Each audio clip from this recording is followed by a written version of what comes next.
Hi, my name is Lynn Walden, and I'm going to be doing a reading today for the Aries Collective for November 25th, 2024.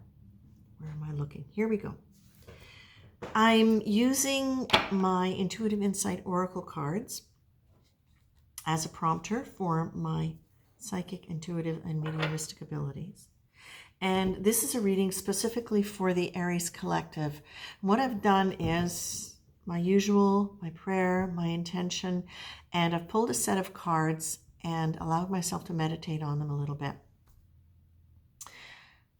What I'm getting for the Aries Collective is this. During this next week, pay attention to when you find yourself being judgmental about other people, where you are judging them for not having the same virtues that you do, that you might be demanding that others embrace your values and your virtues in order to be acceptable, which is fine when you're setting boundaries and paying attention to what you're letting in and what you're getting out of your life.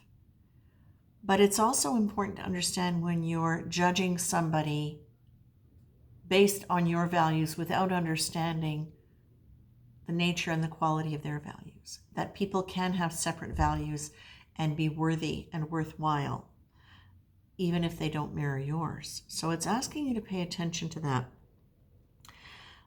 You're being encouraged to really, in the process of this is a wonderful learning tool for you this week, because what you get to really see is noticing where your choices are.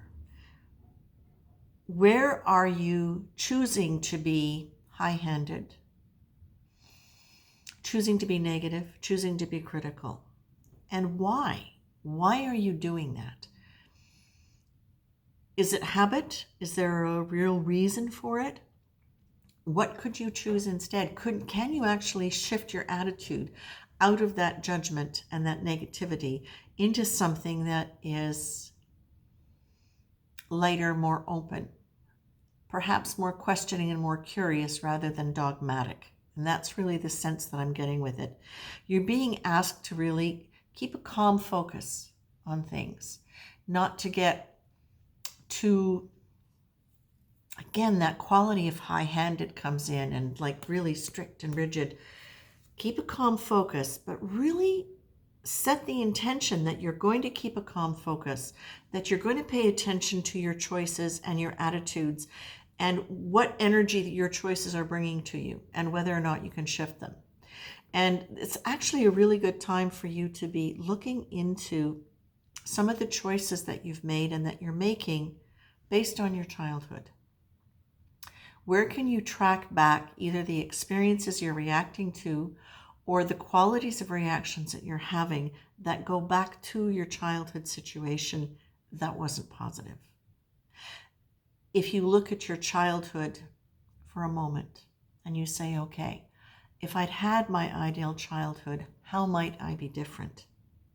What qualities would I have now that I would like to have, or that might make my life easier, better, whatever, wherever the gap is for you in terms of how you'd like things to be? If I'd had my ideal childhood, what qualities would I have? Pick 3. And how would I be responding to this situation or these situations during this period of time? So to recap it, it's going back to notice where you are becoming very entrenched and positional in your concept of what is right and wrong. Really determined to stay in a calm, focused intention rather than blowing up and being all over the place with it and very and really choose to, as many ways as you can, pay attention to all the choices that you're making, especially the ones that are keeping you out of feeling good, feeling positive, feeling powerful. Anything that puts you into negative, contracted energy, really notice those and see if you can track that back to childhood situations, childhood behaviors or beliefs that you were either instructed in or that you took on because of a situation that was difficult. And a really, really good exercise is to get you out of that and to move you beyond those things, is to look at that and say, if my childhood had been what I consider to be an ideal childhood,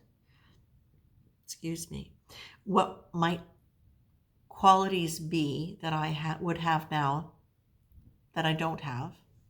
What would they be, and how would that affect how I would act in my situation? So I can think of some for me. For example, it might be I would be more outspoken.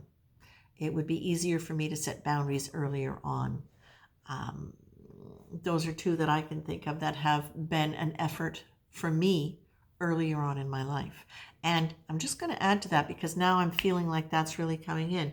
When you learn how to set boundaries early on and you don't just excuse behavior for whatever payoff you're getting from that situation,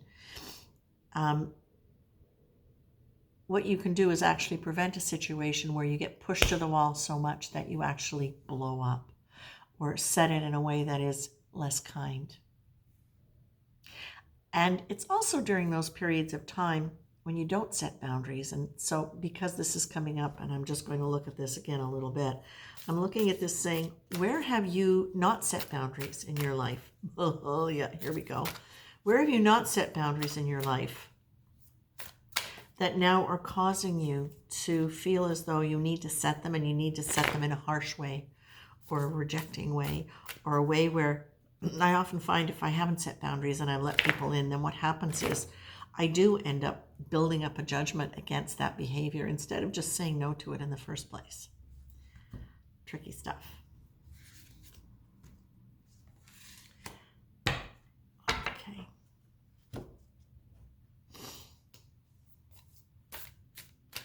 So yeah, in regards to judging people, look at where you have, a jumper. Yeah, okay. Yeah, our pride is very often involved in that, whether we realize it or not. Check in with your pride, Aries. I love you. In the Vedic system, that's my sign, my sun sign. Although in the Western, I'm Taurus. But pride can be something that, when it's out of balance, it's good to have pride in yourself.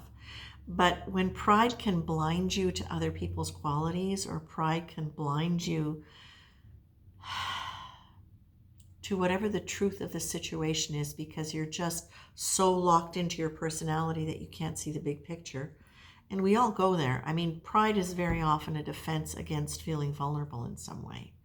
So pay attention to where you are feeling vulnerable, where you're becoming judgmental and rigid, perhaps around that.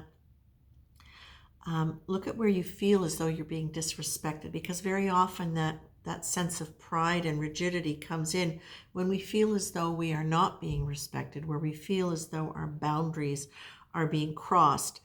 But it's also really relevant to notice and to accept, and really accept accountability for where we have not set proper boundaries that have allowed a situation to escalate into something where we now feel rigid, where we now feel judgmental, where we now feel like it's not a boundary anymore, it's a wall, it's a barrier, right?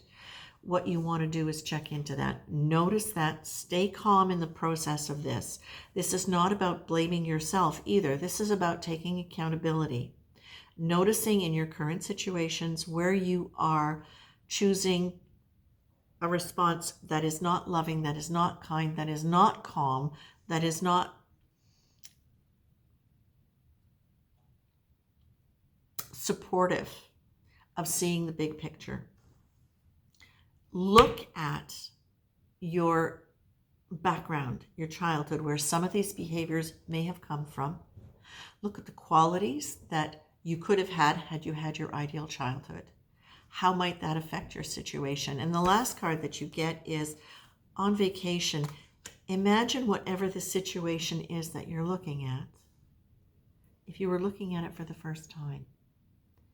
If you were stepping back and you didn't have a history around this situation, or if it wasn't a theme, that's a repeated theme. It might be a new situation, but a repeated theme. If you were looking at it with fresh eyes and you were looking at it with a more curious attitude rather than that critical, judgmental, prideful stance that you have, how would it look to you? How might it feel? Your encouragement is to do this big. So whatever this is, you're really being encouraged to take this opportunity to look at things, to incorporate these concepts during this period of time and perhaps around a specific situation. Now, of course, this won't apply for every Aries. I have asked for information specifically for the collective.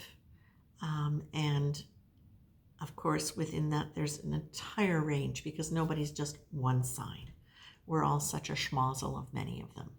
So for all the Aries who are dealing with this, I hope that it's helpful. And I'm going to leave you with that. The cards for this week: virtue, pride, do it big, calm focus, notice your choices, ideal childhood, and on vacation. I hope that's helpful to you. Have a great day. Have a great week.